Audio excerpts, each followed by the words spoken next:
Oumar Moussa Traoré. Mercredi 4 décembre 2024, bonjour et bienvenue. Ciel nuageux sur Bamako où le mercure ne devrait pas descendre sous la barre des 20 degrés affichés en ce moment pour une maximale de 35 degrés au cours de la journée. À la une de l'actualité de ce matin, le Premier ministre Abdoulaye Maïga lance un séminaire gouvernemental pour obtenir une meilleure synergie et un rythme accéléré du travail de son équipe.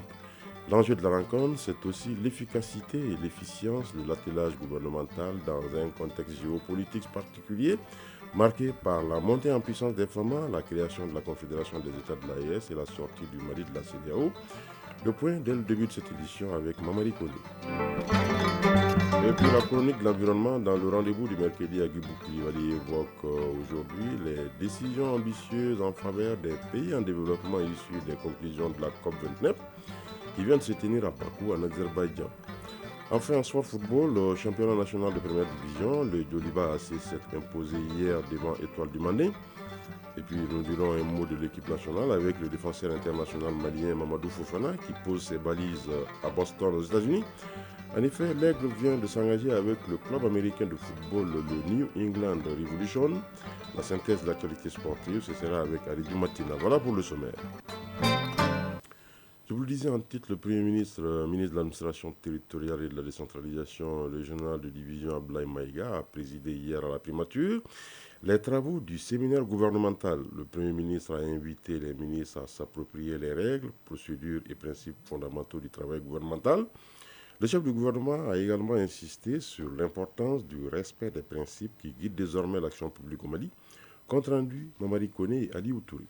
Cette envie d'obtenir une meilleure synergie d'action pour accélérer le rythme du travail gouvernemental et plus d'efficacité que se tient ce séminaire gouvernemental à l'intention de l'ensemble des membres du gouvernement. La finalité recherchée est la réussite de la mission confiée à l'équipe gouvernementale. Au nom du président de la transition, le chef du gouvernement a renouvelé au ministre ses vœux de succès avant de décliner les centres d'intérêt du séminaire. Général de division Abdoulaye Maïga, Premier ministre, ministre de l'administration territoriale et de la décentralisation. Ce séminaire nous permettra de nous approprier, entre autres, les règles, les procédures et les principes du travail gouvernemental, l'organisation et le fonctionnement du secrétaire général du département et du cabinet ministériel, les procédures de déclaration des biens des membres du gouvernement, les règles de protocole à observer dans le cadre des missions gouvernementales, l'action gouvernementale et le plan d'action du gouvernement. Ce séminaire gouvernemental se tient dans un contexte marqué par des défis sécuritaires avec en toile de fond des enjeux géostratégiques. Je tiens à vous rappeler que le présent séminaire, dont l'enjeu et l'efficacité et l'efficience du travail et de l'action du gouvernement de transition intervient dans un contexte national et sous-régional marqué notamment par la montée en puissance de nos vaillantes forces de défense et de sécurité, avec la reconquête de Kidal comme tournant majeur, le retrait du Mali de la CEDEAO, création de la Confédération des États du Sahel, dont le président de la transition, chef de l'État, le général d'armée Assimi Goïta, est le président pour la première année. C'est l'occasion pour moi de vous inviter à vous approprier aussi des missions et objectifs de la Confédération des États du Sahel, de les partager et de les défendre. Au regard du contexte géopolitique particulier auquel font face les États de l'AES, je vous invite à vous approprier également les principes qui guident l'action publique au Mali que le président de la transition, chef de l'État, a édictés et qui sont consacrés à l'article 34 de notre Constitution, à savoir, je cite, le respect de la souveraineté du Mali, les choix souverains du peuple et la défense de ses intérêts. Fin de citation. Le Premier ministre a saisi cette occasion pour rappeler les 8 points qui constituent les assises et les repères de la mission confiée au gouvernement. Général de division Abdoulaye Maïga, Premier ministre, ministre de l'administration territoriale et de la décentralisation.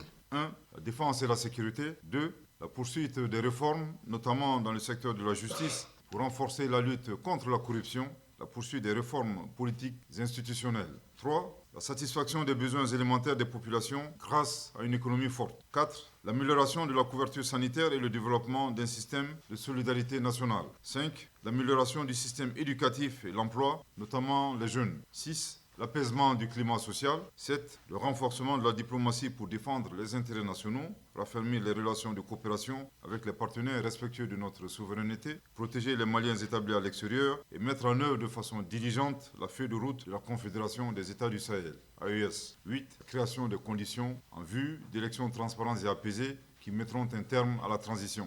À la clôture des travaux, le Premier ministre a salué la participation active des membres du gouvernement ainsi que la qualité des échanges.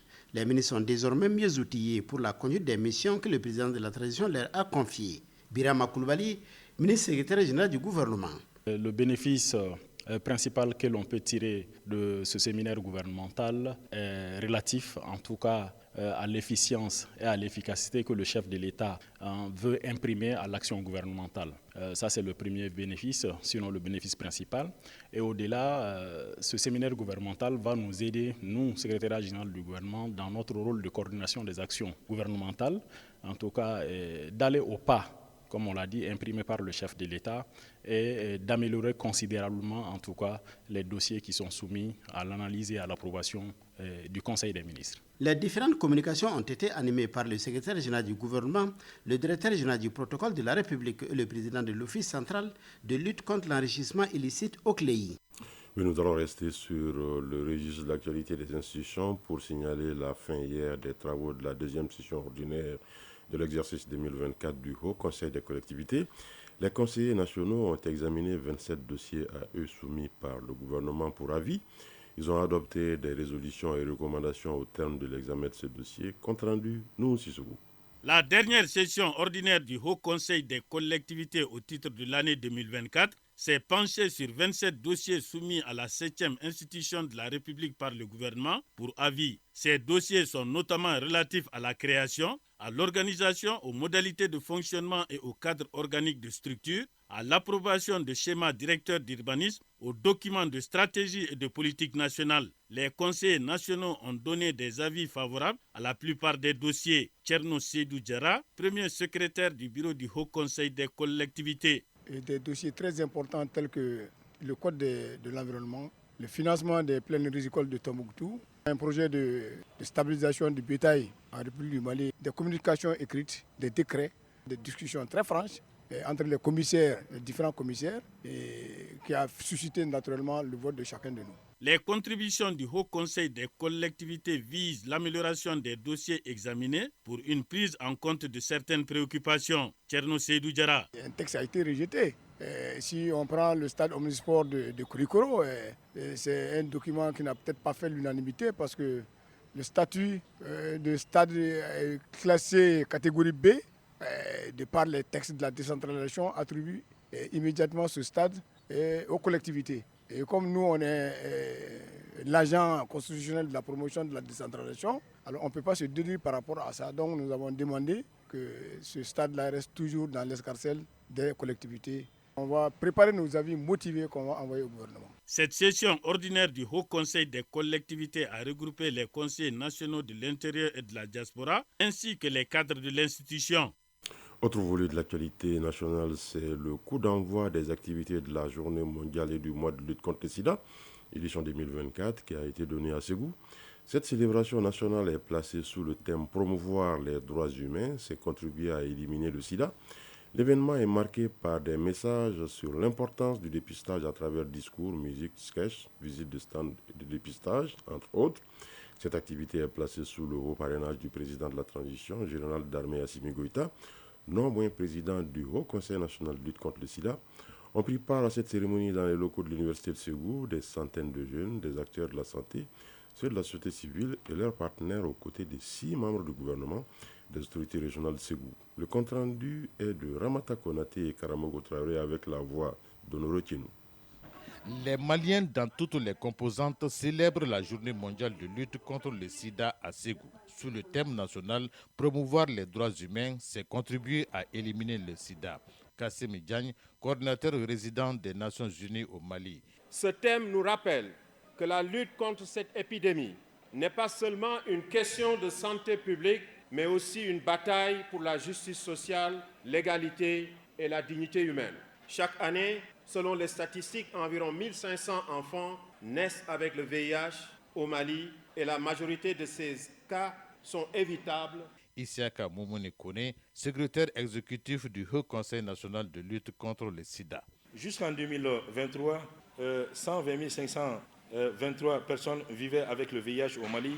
La prévalence nationale du VIH reste maintenue à 0,8%. Oui, 0,8%, on pense que c'est peu, mais rapporté à la population générale, c'est environ 120 000 personnes. D'où la nécessité de consolider les acquis d'intensifier les efforts. À ce niveau, acteurs de la santé, société civile, partenaires, autorités et personnes vivant avec le VIH-Sida, tous sont appelés à doubler d'efforts. C'est là pour relever les défis liés au financement et à l'éradication de cette pandémie. Diko Dena, représentant du REMA+. Permettez-nous de proposer quelques actions à entreprendre. Augmenter les fonds dédiés à la lutte contre le sida afin que le Mali soit à moitié indépendant des financements extérieurs. Augmenter le budget alloué à la santé de façon générale et particulièrement à la lutte contre le VIH. Octroyer un siège pour la coordination des associations du PV-VIH de la région de Ségou. On note aussi la solidarité gouvernementale très manifeste à cette cérémonie de lancement de la journée mondiale et du mois de lutte contre le sida. Une cérémonie marquée par des messages de sensibilisation au dépistage, de prévention, des soutiens aux personnes vivant avec le VIH-Sida. Général de brigade Mohamed Alpha Diaw, représentant du président de la transition. L'éducation, la sensibilisation ciblée, l'attachement à nos valeurs culturelles, le dépistage, la mise à disposition des traitements ARV jouent un rôle essentiel dans la lutte. J'exhorte tous les acteurs, les récipiendaires des différentes subventions à redoubler d'efforts, à prendre des dispositions utiles et efficaces pour vraiment bien gérer les ressources qu'on met à disposition. Hommage aux acteurs de la santé, à la société civile et à leurs partenaires et surtout au président de la transition pour les efforts déployés. Cette journée est placée sous le haut parrainage du président de la transition, non moins président du Haut Conseil national de lutte contre le sida.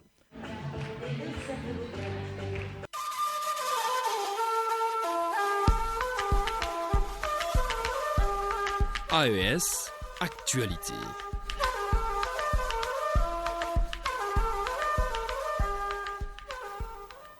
L'actualité de l'AES qui nous conduit tout d'abord au Burkina Faso, où les leaders traditionnels, coutumiers et religieux sont sollicités dans la résolution des crises et la recherche de la paix. La Direction générale des archives nationales du Burkina Faso a organisé sa 12e conférence publique sous le thème « Le rôle des chefs traditionnels coutumiers et les leaders des confessions religieuses en temps de crise au Burkina Faso ». Cette conférence se veut une contribution des archives nationales à la construction de la paix au Burkina Faso. Le point avec Hervé Kabouré de la Radio nationale du Burkina Faso.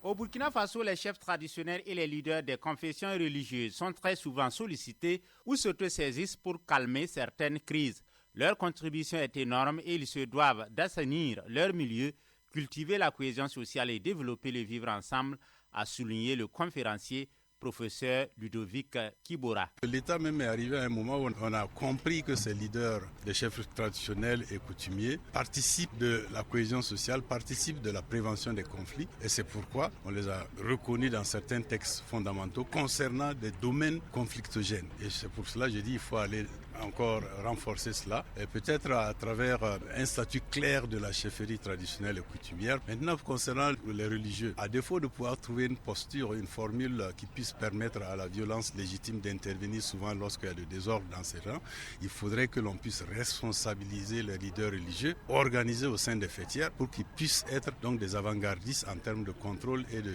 faiseurs d'ordre. Cette conférence publique revêt un double sens, selon le directeur général des Archives nationales, Kouna Jean-Bertin Kambouli. Le premier niveau, c'est d'abord pour rendre davantage visible la structure que sont les archives nationales et aussi l'exploitation des archives qui peuvent permettre de connaître notre passé, mieux vivre notre présent et se projeter dans l'avenir. Aussi, souvenez-vous qu'en fin septembre, son Excellence le capitaine Ibrahim Traoré a mandaté certains de ses ministres à parcourir les palais royaux et puis des chefs traditionnels, mais aussi des confessions religieuses. Voilà, pour dire que le rôle justement de ces personnalités est indispensable dans la résolution des crises. Voilà, et je pense que c'est la contribution des archives nationales en tant que structure relevant de la présence du Faso. La reconnaissance du rôle des coutumiers dans la résolution des crises par la Constitution et la mise en place de l'Observatoire national des faits religieux démontre à souhait l'importance accordée aux leaders coutumiers, traditionnels et religieux dans le règlement des crises au Burkina Faso. L'autre volet de l'actualité AES nous conduit à Niamey au Niger, où le complexe d'enseignement secondaire franco-arabe du quartier Kouéra-Tegui de Niamey a accueilli hier la ministre en charge de l'éducation nationale accompagnée d'une forte délégation. Ce déplacement s'inscrit dans le cadre de l'initiative Une semaine, une école qui vise à encourager le corps enseignant dans sa noble mission d'éducation des patriotes de demain. Les précisions de Lawali Oumarou de la Voix du Sahel du Niger depuis Niamey. C'est le CS franco-arabe de Kouartegui qui est le 13 novembre 2014 qui a reçu la visite de la ministre en charge de l'éducation nationale, Dr Elisabeth Cherif, accompagnée d'une forte délégation pour la montée de couleurs. Cette activité entre dans le cadre de l'initiative Une semaine, une école.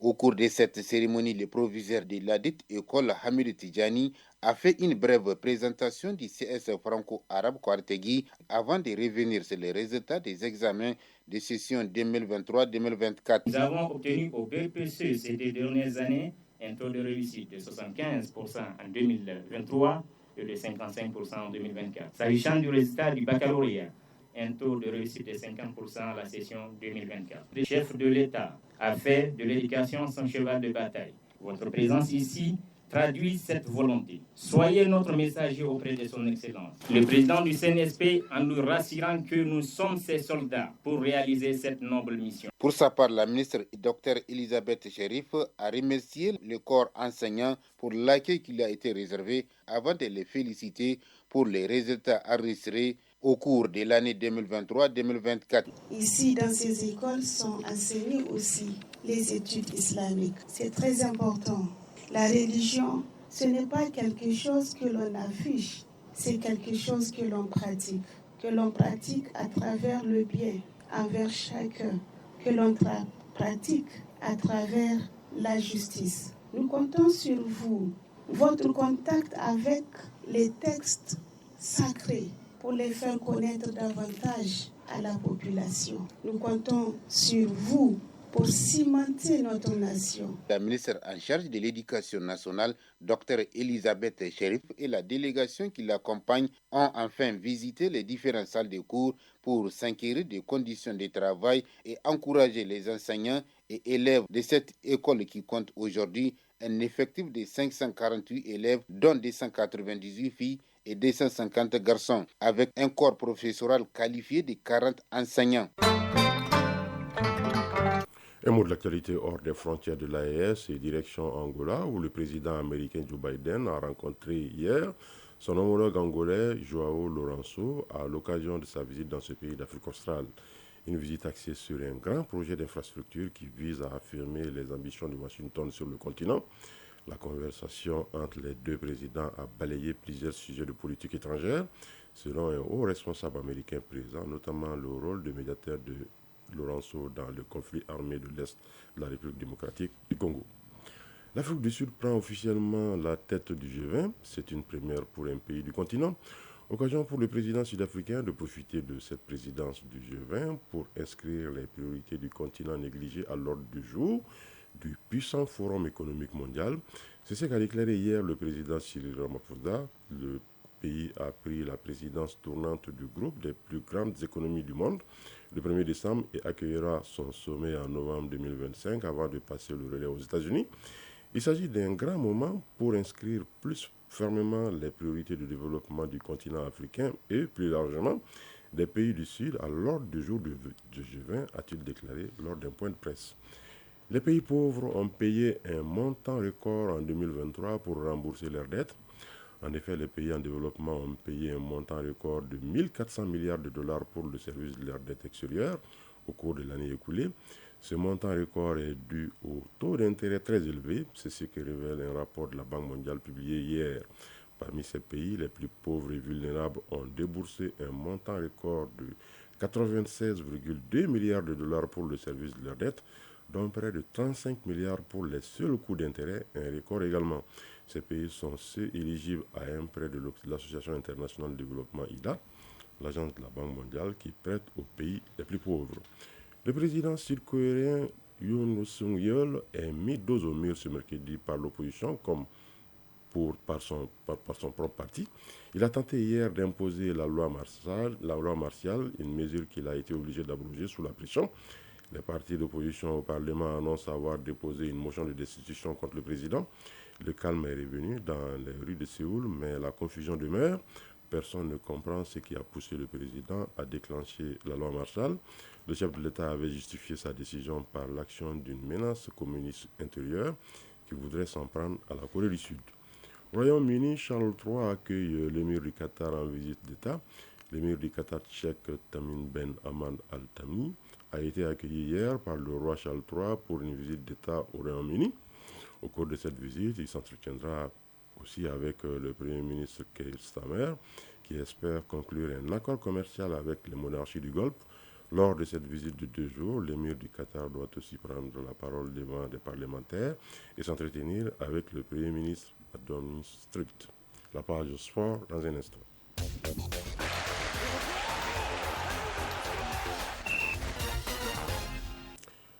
Sport, football, au transfert, le défenseur international malien Mamadou Fofana s'est engagé avec un autre club, le New England Revolution, qui est à Boston aux États-Unis. Champion national de première division, le Yoliva AC s'est imposé hier devant Étoile du Mandé. Et puis l'organisation des États généraux sur le sport malien était au centre des échanges entre le ministre en charge des sports et les responsables de différentes disciplines sportives. Le résumé de l'actualité sportive, c'est avec Ali Matina. Football mini-tournoi au Maroc des sélections féminines du Maroc, du Mali et du Botswana. Hier, la compétition a pris fin par la rencontre Maroc-Mali. Les Aigles dames battus lors de leur première rencontre dans ces tournois 1-0 par le Botswana s'y sont encore inclinés hier par ces mêmes scores face aux Marocaines. Signalons que ces mini-tournois servaient de préparation pour notre sélection nationale féminine qualifiée pour la prochaine phase finale de la CAN féminine en 2025 au Maroc. Lors de cette CAN, le Mali sera logé dans le groupe C en compagnie de la Tanzanie, de l'Afrique du Sud et du Ghana. Au plan national, l'avant-dernière rencontre de la 10e journée du championnat national Ligue 1 professionnel a été jouée hier mardi. L'Étoile du Mandé qui recevait le Djoliba Athletic Club au stade Mamadou Konaté s'est incliné 2-1. Dans le cadre des réformes au sein de son département, en vue d'insuffler une nouvelle dynamique à notre sport et permettre à nos différentes disciplines sportives de pouvoir y réaliser des performances, le ministre en charge des sports a rencontré les responsables des 52 fédérations reconnues par son département pour échanger sur l'opportunité d'organiser des états généraux car notre sport reste confronté à d'énormes problèmes, notamment le financement. Abdul Kassim Ibrahim Fomba, ministre en charge des sports. L'idée, c'est qu'on ait un document accepté par l'ensemble des acteurs du milieu sportif, qui serait, nous, aujourd'hui, notre document de bataille. Et à chaque fois, s'il faut aller au CNT, travailler sur les textes, ou aller chercher des financements, ou avoir un appui politique, le document, il est là, on dira, ça ne vient pas du ministre, ça ne vient pas du comité, ça ne vient pas de quelqu'un d'une fédération, mais ça vient de tous les acteurs du milieu sportif. Et là, c'est un poids qui est intéressant, qui est un poids qui permet d'évoluer. Donc aujourd'hui, c'est ce document qu'il faut qu'on ait pour pouvoir évoluer. À l'unanimité, les responsables des fédérations ont donné leur cutis au ministre d'aller vers les États généraux. Amadou Diarra, président de la Fédération malienne de sport pour personnes handicapées. L'idée, elle est très très salutaire d'aller vers les États généraux. De 91 à maintenant, il y a eu beaucoup d'avancées, mais il y a eu beaucoup de problèmes. En ce qui concerne notre fédération, on a tendance à laisser de côté les personnes handicapées dans la pratique du sport. Alors que pour développer le sport, il faut vraiment travailler avec toutes les sensibilités. Donc ces États généraux qui sont en instance d'organisation, il faut que ce soit des États généraux inclusifs. Youssouf Maïga, président de la Fédération malienne de jeux d'échecs. Les États généraux sur le sport se sont déroulés en 91 et de 91 à maintenant, beaucoup d'eau a vraiment coulé sous le pont. Et donc il faut maintenant s'arrêter un moment et évaluer. Et surtout que vous savez qu'au niveau du sport, il y a beaucoup de problèmes. Ce n'est pas seulement des problèmes de financement, mais il y a essentiellement des problèmes de gouvernance. Donc je pense que si on arrive vraiment à faire des stages généraux, ça nous permettrait vraiment de pouvoir proposer des solutions, des recommandations pour pouvoir corriger vraiment ces imperfections. Un mot de transfert. Le défenseur central international malien Mamadou Fofana Di Nojo, qui évolue en Ligue 2 française avec Amiens depuis quelques années, s'est engagé avec le club américain des New England Revolution pour 3 saisons. Mamadou Fofana, qui s'apprête à relever un nouveau défi, ne devrait rejoindre New England Revolution, le club de la région de Boston, qu'à partir de janvier prochain. Chronique de l'environnement. À la COP 29 de Bakou, Ahmed Sekou Diallo, directeur exécutif de l'ONG AFAD, a salué les décisions prises en faveur des pays en développement, notamment le Sahel. Si notre expert juge ces résolutions ambitieuses, il souligne toutefois que leur succès dépendra de la mobilisation des financements et de la mise en œuvre concrète des engagements. Des avancées majeures pour les pays en développement, c'est le sujet de la chronique de l'environnement, une réalisation de Agibou Koulibaly. À Bakou, lors de la COP29, Ahmed Sékou Diallo, directeur exécutif de l'ONG AFAD, a salué les avancées significatives réalisées dans les discussions sur le climat. Selon lui, les décisions adoptées, bien qu'ambitieuses, nécessitent une volonté politique forte pour se traduire en actions concrètes. On a eu beaucoup d'accords signés, notamment la mise en application du fonds sur les pertes et dommages. Nous avons vu que c'est un Africain qui a été mis à la tête de ce fonds. Le siège aussi a été décidé, c'est à Genève. On a maintenant la possibilité d'opérationnaliser et de déposer des projets sur les pertes et dommages. Donc ça, c'est des acquis.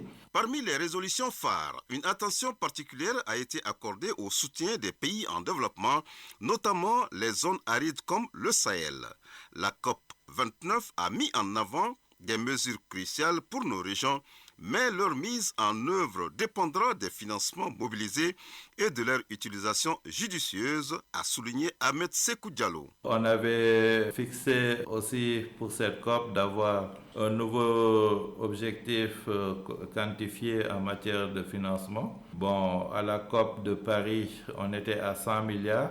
L'objectif cette année était d'avoir 1300 milliards pour lutter efficacement contre les changements climatiques. Les débats ont été rudes et âpres. Il a fallu même des prolongations parce qu'on est arrivé après 24 heures pour avoir des accords. Vu l'impact gravissime des changements climatiques sur les populations, notamment les pays en voie de développement, notamment l'Afrique, si des experts ont dit qu'évaluer les besoins à 1,3 milliard par an, dire qu'on mobilise 300 milliards par an, le fossé est grand.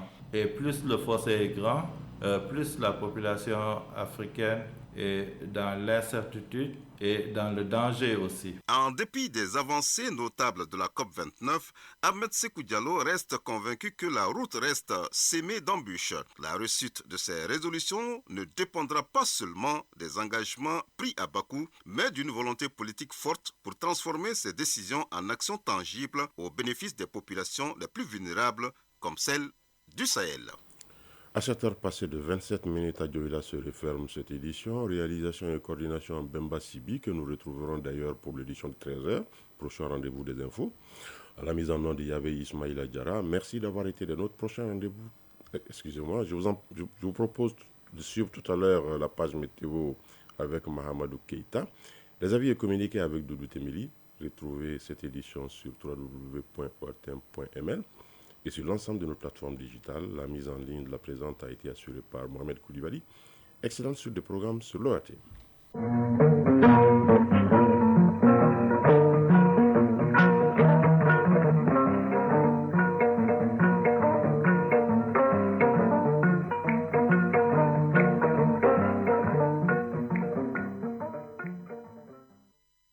Le temps sur les ondes.